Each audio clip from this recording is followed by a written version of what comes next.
तो सर ये बेसिकली इस वक्त जैसे अभी आप बात भी कर रहे थे कि एक तरीके से बहुत अच्छा एक मौका था हमारे लिए, ख़ासतौर से कृषि सेक्टर के लिए। रिकॉर्ड प्रोडक्शन है और पीक सीजन चल रहा है, तो ऐसे में जो है ये अचानक ये प्रॉब्लम आई, पूरी दुनिया में अचानक आई। और इसका टाइमिंग भी वही है जब हमारी फसलें तैयार हो चुकी होती हैं, कुछ होती रहती है, कुछ हो चुकी होती है। जैसे पहले आलू हुआ, फिर सरसों हुआ, चना हुआ, फिर गेहूँ हो गया। तो ऐसे टाइम में और ये परिस्थिति पैदा हो गई जब लॉकडाउन है, बीमारी से भी लोगों को बचाना है, तो इसके लिए क्या रणनीति, मतलब ये जो एक तरीके का महामारी एक संकट ही है। और क्योंकि आपका विभाग ऐसा है जो अगर देश में जितने भी गतिविधियां हैं आज उसी के चारों तरफ चल रही हैं, क्योंकि वही सबसे सक्रिय क्षेत्र है अभी। तो इसमें क्या रणनीति अपनाने की ज़रूरत पड़ी सरकार को कि हम लोग अपना काम करते रहें और संकट से बचे रहें? देखिए क्या है कि परिस्थिति कभी कहकर नहीं आती, जी, लेकिन अच्छी सरकार, अच्छी ब्यूरोक्रेसी और अच्छे नागरिक को हमेशा ये ध्यान रखना चाहिए कि अगर परिस्थिति प्रतिकूल हो तो हमारी दृष्टि कैसी होगी। जी, कोरोना वायरस का संकट अचानक पूरी दुनिया में आया, हम भी उससे प्रभावित हैं। हमारा देश बड़ी आबादी का देश है, गांव प्रधान देश है, कृषि प्रधान देश है। इसमें किसी ऐसी महामारी को एकदम नियंत्रित करना एक तौर से कठिन काम था। तत्कालीन समय में हमारे पास जितनी स्वास्थ्य सुविधाएं होनी चाहिए उनका भी अभाव था। प्रधानमंत्री नरेंद्र मोदी जी ने जब लॉकडाउन घोषित किया तो उनकी जो व्यापक दृष्टि है उसके आधार पर उन्होंने आकलन किया कि अंततोगत्वा ये प्रतिकूलता कहाँ तक जाएगी और इस प्रतिकूलता के दौर में हमारे लिए क्या क्या आवश्यक है। और इसलिए लॉकडाउन की घोषणा के पश्चात कृषि का जो क्षेत्र था जी, वो सबसे प्राथमिकता पर सरकार के निर्णयों में भी रहा और देश की आवश्यकता भी थी। और इसलिए फसल कटाई के लिए किसानों को, मजदूरों को, मशीन को अनुमति प्रदान की गई। किसान का उत्पाद उचित मूल्य पर मिल सके, इस मामले में सरकार ने एडवांस चिंता की। और इसी का परिणाम आप देखेंगे कि मशीन की आवाजाही शुरू हो उससे पहले ही किसान ने विकल्प को ढूंढा और किसान कोरोना योद्धा के रूप में अपने क्षेत्र में लड़ा और उसने दलहन और तिलहन दोनों फसलें पूरी तरह आज से 11-12 दिन पहले ही काट ली थी। गेहूं की जो फसल थी वो हार्वेस्टर और बाकी सब चीज़ें शुरू हो गई, तो उसके कारण कट रही है। अभी 70% से अधिक कटाई क्षेत्र में हो गई है। जिन राज्यों में बुवाई देर से होती है वहाँ अभी ये काम चल रहा है। किसान फसल का जो अपना उत्पाद है उसको बड़ी मात्रा में घर पर नहीं रख सकता, इसलिए उसे जल्दी सेल करना होता है। सरकार की जवाबदारी है कि वो खरीदे, एमएसपी पर खरीदे। और इसलिए केंद्र सरकार ने एफसीआई और नेफेड दोनों संस्थाओं को कहा कि पर्याप्त खरीद की व्यवस्थाएं हम लोगों को करना है।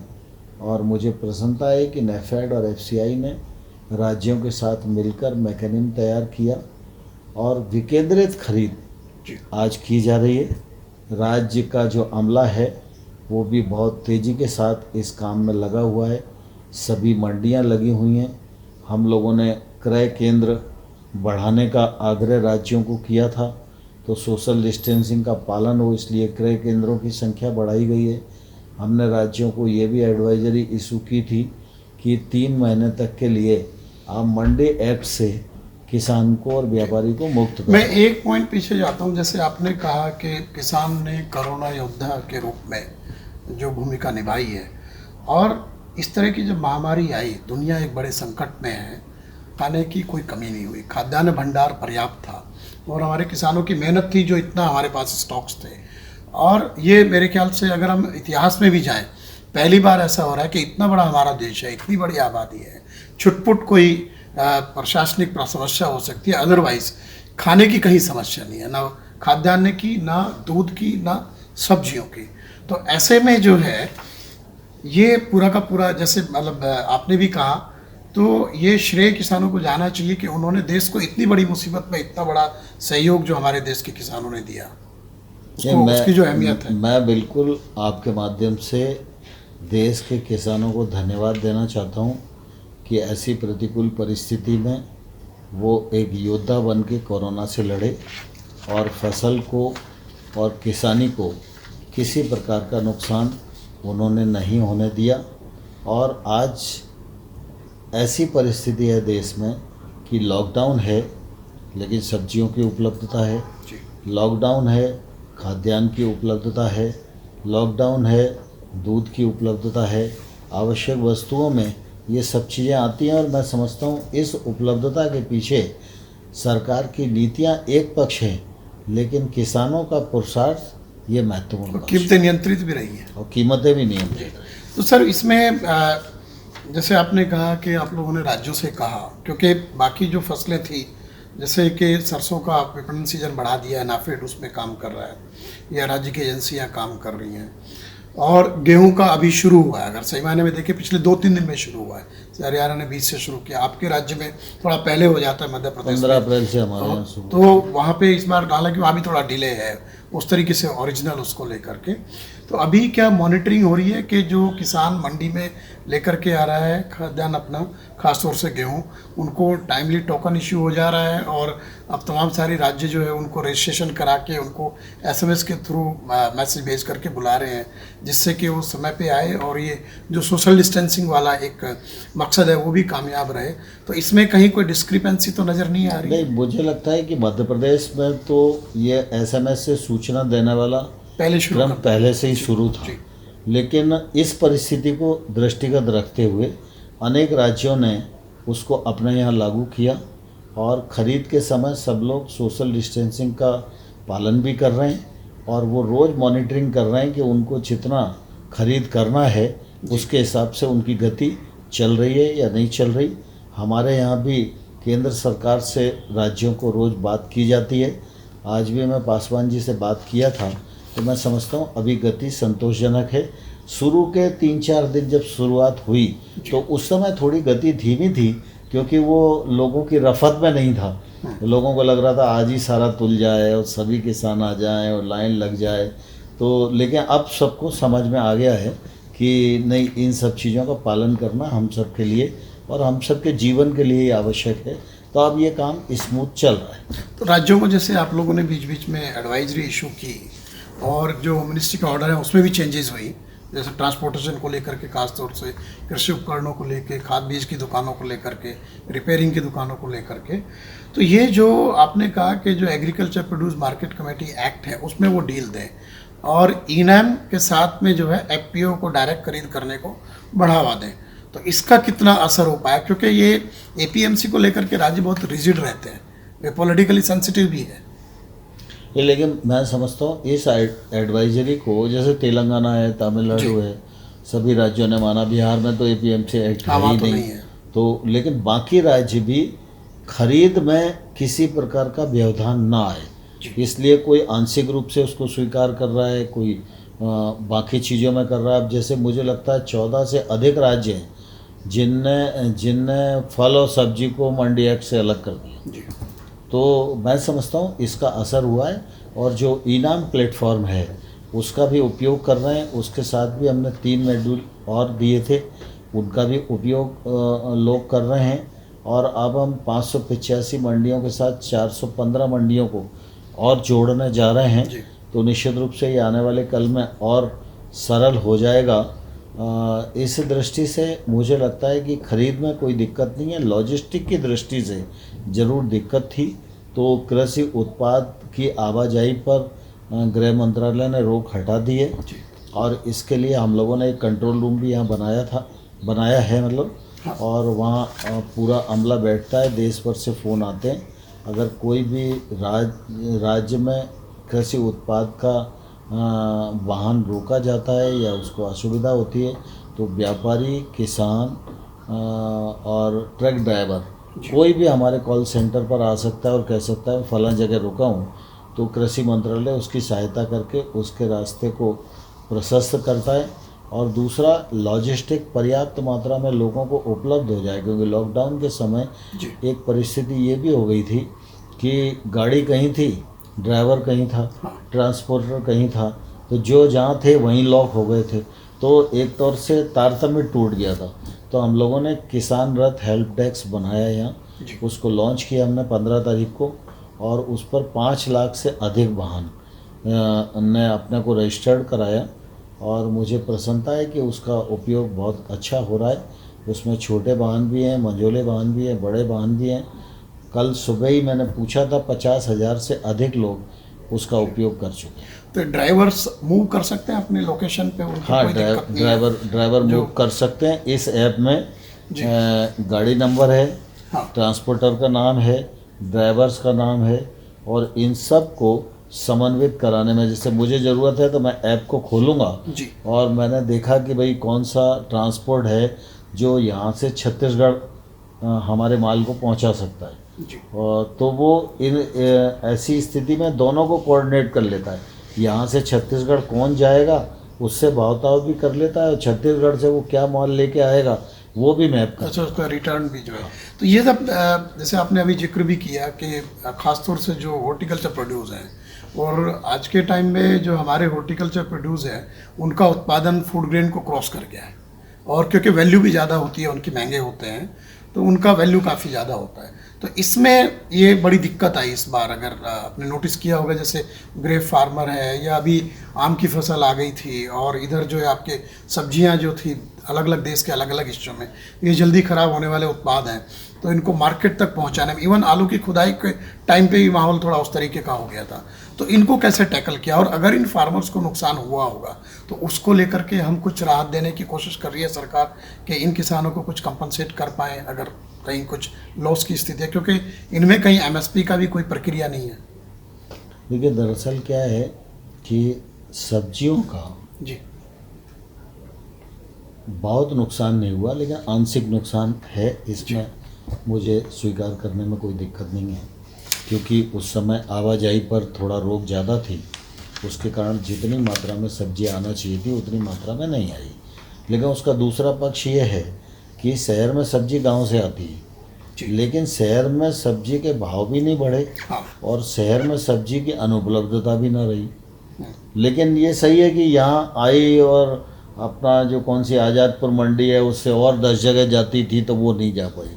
लेकिन इसका एक दूसरा पक्ष और है कि आम तौर पर बदलते युग में ये परिस्थिति हो गई थी कि एक गांव में सब्जी बहुत पैदा होती है, एक गांव में दूध का उत्पादन बहुत होता है, लेकिन वो उत्पादन उचित मूल्य मिलने के कारण शहर की तरफ आ जाता है, और उसके कारण गांव में अनुपलब्धता हो जाती है। अभी कई बार गांव में जाओ तो एक गांव है जो 1000 लीटर दूध बेचता है, लेकिन उस गांव में जाओ तो 1 किलो दूध घर में नहीं होता, क्योंकि वो पूरा का पूरा बेच देता है। ऐसी सब्जियों की स्थिति थी कमोबेश कि हर आदमी सब्जी अपनी लेके सवेरे ही तोड़ के बाहर चला जाता था, तो गांव में उतनी सब्जी की उपलब्धता नहीं होती थी।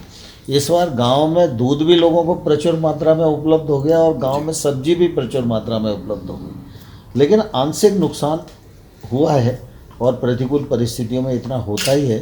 फलों के किसानों के लिए हम लोगों ने MIS स्कीम लागू की, उससे निश्चित रूप से उनकी कुछ ना कुछ फ़ायदा होएगा, और राज्यों के साथ मिलकर महाराष्ट्र और अन्य स्थानों पर जो है वो फलों का उस स्कीम का लोग फ़ायदा उठा रहे हैं।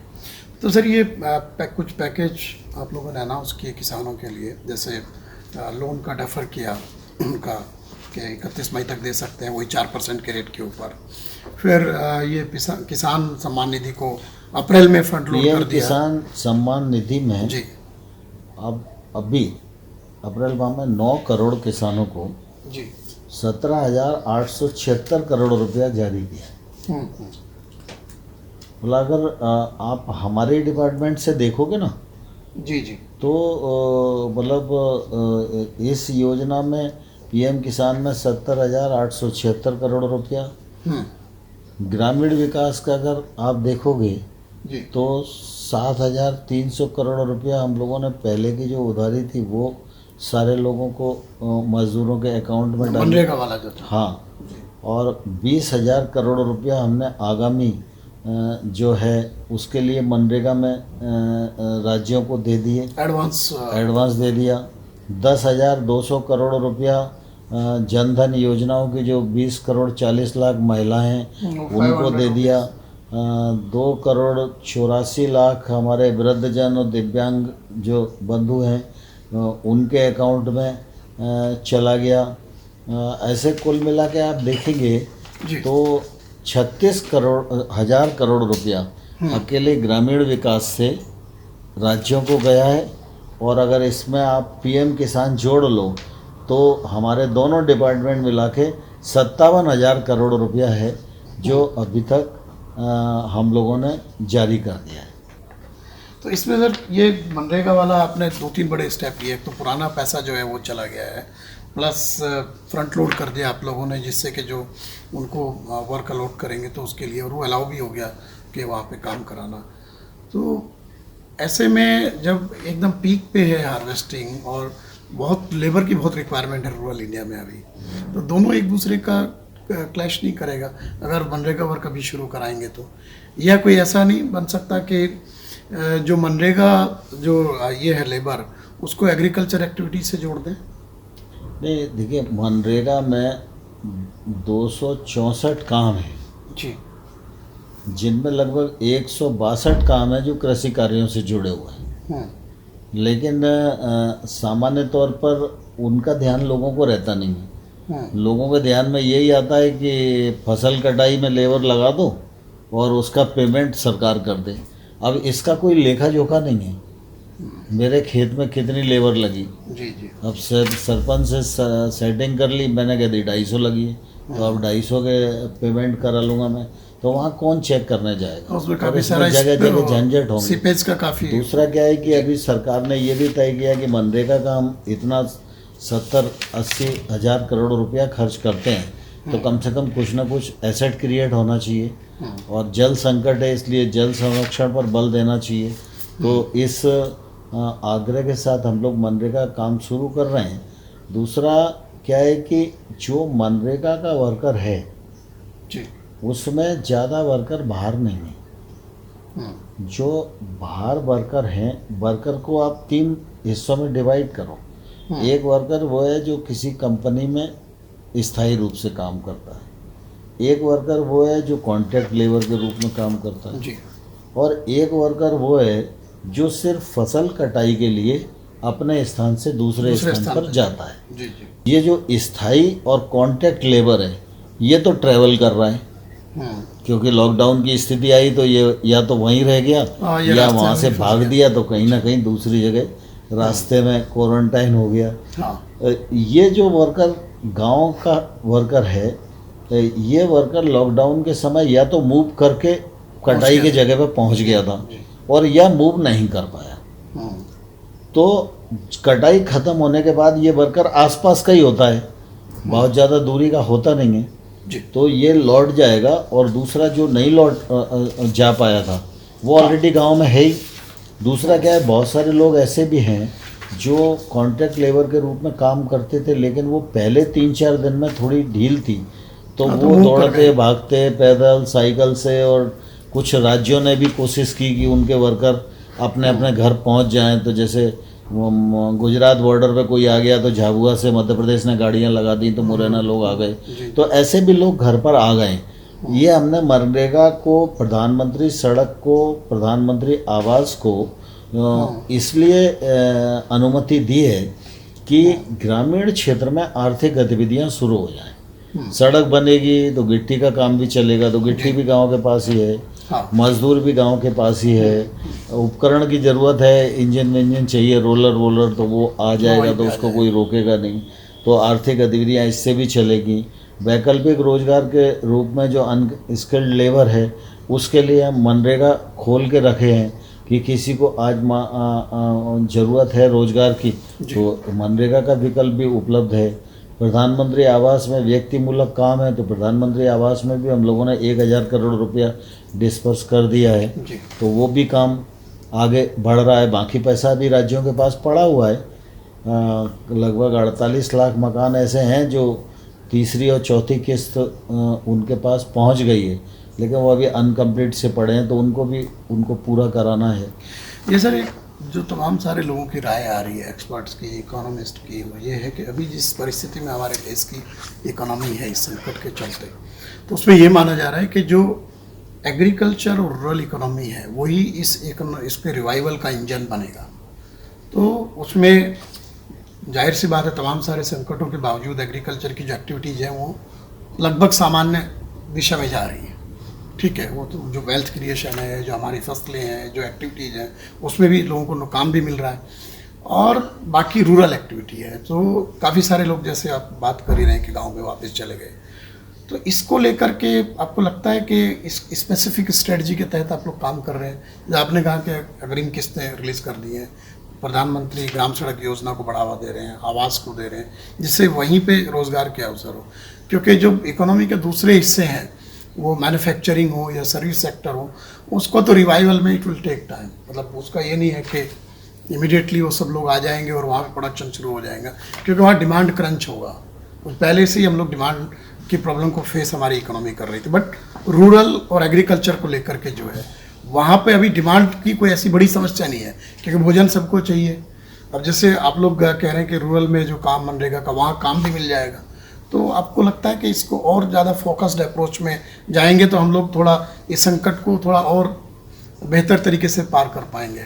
नहीं, अब देखिए, रूरल इकोनॉमी के लिए जितने रास्ते खोले जा सकते हैं जी, वो आज की अवधि में, मतलब लॉकडाउन 2 जब शुरू हुआ जी, तो लगभग वो 15 तारीख को जो गाइडलाइन आई उसमें ग्रामीण क्षेत्र का लगभग सारा कारोबार खोल दिया गया जी। लेकिन यह सही है कि अभी सभी इंडस्ट्री अपनी गति में नहीं आ पाएंगे। हाँ, उसमें अभी समय भी लगने वाला है। देखिए, इस मामले में 3 तारीख के बाद मुझे लगता है, और राज्य इस दृष्टि से सोच ही रहे होंगे, राज्य और जिला प्रशासन की ये जिम्मेदारी बनती है कि वो वहाँ अपने यहाँ आर्थिक गतिविधियाँ कैसे और तेज हो सकती हैं, इसका मैपिंग करें, और सोशल डिस्टेंसिंग का और हेल्थ की एडवाइजरी का पालन करते हुए कैसे हम ग्रामीण क्षेत्र की इकोनॉमी को और बल दे सकते हैं। तो ये स्थान स्थान पर मैपिंग होगी, खाली आदेश से ही काम नहीं चलेगा।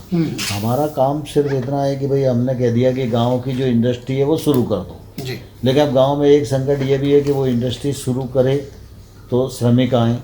हाँ, तो अब श्रमिकों के लिए भी एक जागरण का काम करने की ज़रूरत है, क्योंकि आदमी को लगता है कोरोना इधर से आ रहा है कि इधर से आ रहा है कि इधर से आ रहा है, भयभीत भी है। हाँ। तो अब हर जिले में जहाँ कोरोना पेशेंट नहीं है, जहाँ कोई हॉट स्पॉट नहीं है, जहाँ जांच वगैरह की पर्याप्त व्यवस्था है, तो स्वाभाविक रूप से सब इस बात को जानते हैं कि कोरोना कोई भाग के नहीं लगने वाला। कोरोना तो तभी लगेगा जब आपको और मेरा संपर्क होएगा। तो जब मेरा और आपका संपर्क ना हो, इस बात की चिंता हम करेंगे और ये बात लोगों के जहन में डाल देंगे कि आप तो अपने काम करने जाओ लेकिन किसी को छुओ मत, मास्क लगाए रहो, सैनिटाइजर का उपयोग करो, हाथ धोते रहो, कुछ नहीं होगा आपको। ये जैसे जैसे भरोसा दिलाएंगे तो इकोनॉमी तेज बढ़ेगी। इसके लिए एक एक्सरसाइज जिला स्तर पर करने की ज़रूरत है। एक सब ये है कि हम लोग एग्रीकल्चर प्रोड्यूस के मामले में इस वक्त बहुत कंफर्टेबल स्थिति में है, और लगातार रिपोर्ट्स भी आ रही हैं कि ये जो महामारी है दुनिया भर में एक हंगर का एक माहौल भी बनाएगी। तो ऐसे में हम लोग, भारत एक फूड फैक्ट्री के रूप में सामने आ सकता है दुनिया की। We can supply food supplier, और डिमांड भी है दुनिया के अलग अलग देशों में। शुगर की डिमांड है, खाद्यान्न की डिमांड है, हमारे मीट की डिमांड है, फ्रूट्स वेजिटेबल्स की डिमांड है, और हमारे पास प्लेंटी में है। फॉर्चुनेटली हम लोग उस पोजीशन में है। अगर हम महामारी को नियंत्रण में रख के और अपना आगे बढ़ते रहें, तो आपको लगता है कि एग्रीकल्चर प्रोड्यूस के एक्सपोर्ट को लेकर के लगभग हम $70 बिलियन पे तो बात करते ही हैं, तो लेकिन उसको लेकर के एक फ्रेश स्ट्रेटजी की ज़रूरत है, जिसमें रुकावटें कम हो, प्रतिबंध कम हो, और उसको ज़्यादा प्रमोट किया जाए, और हम लोग इस अपॉर्चुनिटी को उसका फ़ायदा लें, और हमारे किसानों को भी उसका बेहतर उसका पैसा मिलेगा, और उनकी आर्थिक स्थिति में सुधार होगा। मतलब मेरा एक उस तरीके का दृष्टिकोण लग नहीं, रहा है। आपका सुझाव ठीक है। सरकार इस मामले में पूरी तरह गंभीर है। प्रधानमंत्री जी भी चिंतित हैं, और प्रधानमंत्री जी ने कहा भी है कि ये प्रतिकूलता है, इसमें हताश होने की ज़रूरत नहीं है। इस प्रतिकूलता को पूरी शिद्दत के साथ अवसर में बदलें, और उसके लिए सरकार के जो संबंधित विभाग हैं अपने अपने क्षेत्र में कार्रवाई कर रहे हैं। मेरे सेक्रेटरी ने भी सारे जो एक्सपोर्टर हैं एग्रीकल्चर के क्षेत्र में काम करने वाले, उनके साथ वीडियो कॉन्फ्रेंसिंग की, उनको प्रोत्साहित करने का प्रयास किया, उनको जिस प्रकार की आवश्यकताएं, उन आवश्यकताओं को समझा, और उस हिसाब से हम निर्णय करने जा रहे हैं। और अभी 3 दिन पहले हमारे कॉमर्स मिनिस्टर ने CII के साथ, और मैं था, फूड प्रोसेसिंग मिनिस्ट्री थी, तो सभी व्यापारी देश भर में बैठे हुए थे जो एक्सपोर्ट के क्षेत्र में कृषि जिनसों का व्यापार करते हैं। उनके साथ हम लोगों ने वीडियो कॉन्फ्रेंसिंग की, और जिस प्रकार के सुझाव आए हैं उस पर निश्चित रूप से आने वाले कल में हम लोग अमल करने वाले हैं। अच्छा, ये आपका तो बहुत राज्यों के साथ इतना इंटरेक्शन भी होता है इसमें, और बिकॉज आपका मंत्रालय ऐसा है जो उसका तो राज्यों का कैसा कोऑपरेशन मिल रहा है तमाम नहीं, सारे ठीक जो है। आप लोगों के मेरा कदम मैं हैं? तो दोनों मंत्रालय के अंतर्गत अपने जो मंत्री हैं, जी। ग्रामीण विकास, पंचायती राज में और एग्रीकल्चर में, हाँ, सबसे वीडियो कॉन्फ्रेंसिंग में बात कर चुका हूँ, और सबकी मानसिकता बहुत अच्छी है। सब केंद्र के सभी निर्देशों का पालन करना चाहते हैं। सबकी चिंता कृषि के और ग्रामीण विकास की दृष्टि से है, और वो तो ये कहते हैं कि हम आपको कह नहीं पाते तब तक आप हमारे मनचाही चीज़ को निर्णय कर देती है केंद्र सरकार। लेकिन सबकी मानसिकता यही है कि कुल मिला के जो केंद्र सरकार की प्राथमिकता है, सबसे पहले इंसानी ज़िंदगी को बचाना, और उसके बाद कृषि और आर्थिक गतिविधियों को बल देना।